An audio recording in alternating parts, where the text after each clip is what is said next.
Вчерашната трагедија кога се удави со неполни 14 години Джесика Мемишовска силно е потресе битолската јавност, но пред се нејзините најблиски, роднините и соседите од ромската населба Картон Мало, непосредно до магистралниот пат Приле Битола Ресен.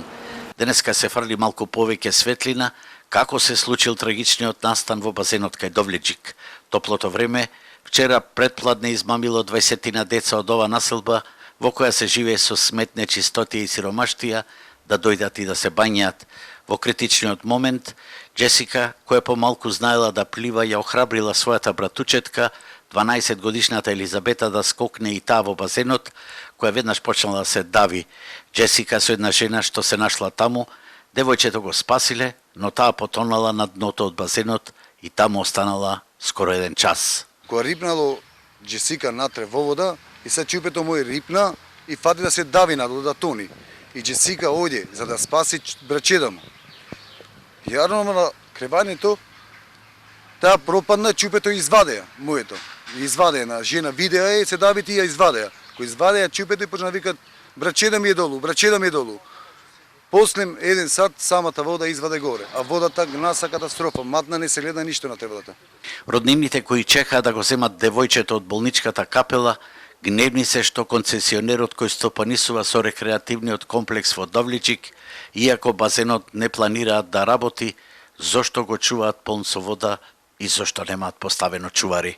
Најсаканото ни беше во улицата, во малото, значи беше многу интелигентно, чупето многу беше паметно, мирно. Бевме многу изненадени, и голем стрес добивме ова што ни се случи. Прибедејќи немаме вода горе да се ладат децата, и ојделе таму, кој да се ладат.